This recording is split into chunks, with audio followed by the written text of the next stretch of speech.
So you mentioned that Madagascar is the poorest country, one of the poorest countries on the planet, and America is one of the richest countries. Why would you want to move to a poor country outside of the great United States of America? 2 reasons. No systemic racism and no guns. Okay. You know, Americans love guns more than they love anybody, any life. There's no life in America that's more valuable to Americans than their guns. Even those Trump supporters, if they had to choose between Donald Trump and their guns, even they would choose their guns. You know, it's this unnatural gun fetish in America that I find dismaying. I cannot put my arms around it. And it's based in fear. Yeah.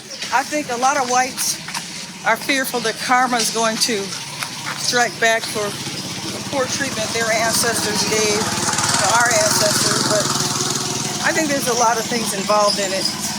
But it's unnatural. Yeah. No one fetishizes guns like Americans do. Nobody. So there's no systemic racism. So my brown skin is a bonus. There's nowhere you can go in the United States and escape the systemic racism. Yeah. Nowhere. There's nothing you can do. There's no job that's so good. There's no money you can have. There's so much that you can escape being judged strictly on the color of your skin.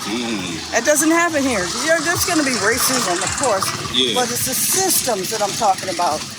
How the United States was created, designed to keep blacks down and make sure that whites always win. And those systems are still in place. So even if a white person says, well, I'm not racist. Okay, but what are you doing to dismantle the systems that give you the privilege, that give you and your descendants the opportunities that are denied mine? If you're not dismantling it, I don't care that you're quote unquote not racist. You're still benefiting from all those systems. So no, it's not good. It's not good. So it's all talk.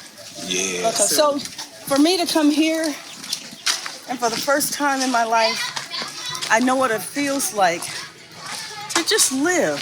Yeah. You know, like whites take for granted. Yeah. They can go pretty much anywhere they want to go and just be. Blacks, we have to always concerned about how they feel about black people over there. Yeah, that's always. true. Yeah. When you guys are just picking out and we got that question.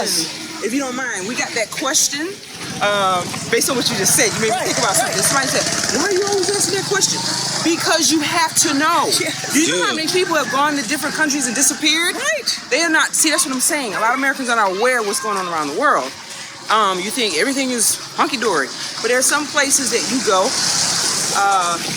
I think in Europe there was cases where, you know, got sisters, brothers, sisters going on vacation and never returning. You know what I mean? So you have to know what's going on. And There's nothing wrong with that question. That question is very, very, very valid to what's going on in the world today. What I learned, like in the U.S., living in Florida as a taxi driver, there's sundown towns out there. You know, it's places that black people today, if you go there and when the sun goes down and you caught there, you don't know what's going to happen. Yeah, so we're always aware and we always, you know, have to see where to go, where people accept us, because that's how we're raised, that's how our parents were raised, and that's just how it is. It's in our minds like that. So here in Madagascar, they look at me, and especially if I have on a hat, they just assume I'm Gassi until I open my mouth. I take my hat off, and they see the gray hair, they're like, okay, she's not from here. Because Malagasy people, men and women, they dye their hair jet black. I mean, it doesn't matter how old they are. The men get their hair cut, and you see a little gray, by the next morning, it's all black. They have shampoo that has color in it. So the fact that my hair is short like this, because Malagasy women don't really wear their hair, and it's gray, they know I'm not Gassi. So they'll start speaking French to me. They say, oh, she's some other African, whatever. And then I say, bonjour, and I say, I'll just say salama, because I don't speak French.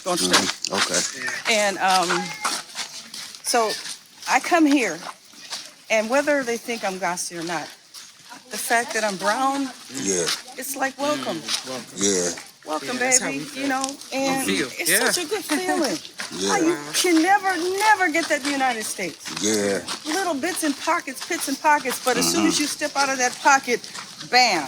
You know, when people here saw George Floyd, saw that video, which I have never viewed. They saw it here.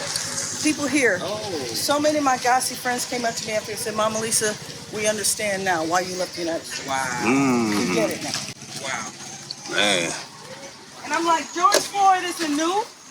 The only thing that's new is people got cell phones. The only thing new is this thing's filmed. This shit has been going on for centuries. Yeah. Putting your knee on somebody's neck and let them slowly die for 48 minutes. That shit is nothing new. That's the American way. Yeah. And there's also the same what's going on with that water over there in Mississippi. Oh my God. The water's bad. The Baltimore, the water's bad. Flint, Michigan, the water is still bad. Yeah. There's a boxer named Clarissa Shields. She's actually fighting this weekend. And she wears her hair blue. She's from Flint, Michigan, and she wears her hair blue because of the water crisis. And guess what? She's been fighting for like years, since 2010, and she's still wearing her hair blue. Angie, he's my oldest host brother. Oh. And you see, I'm a little more like his mother. And this is the lovely home he's building for him and his wife. His wife is sitting over there. He's my boyfriend, my people.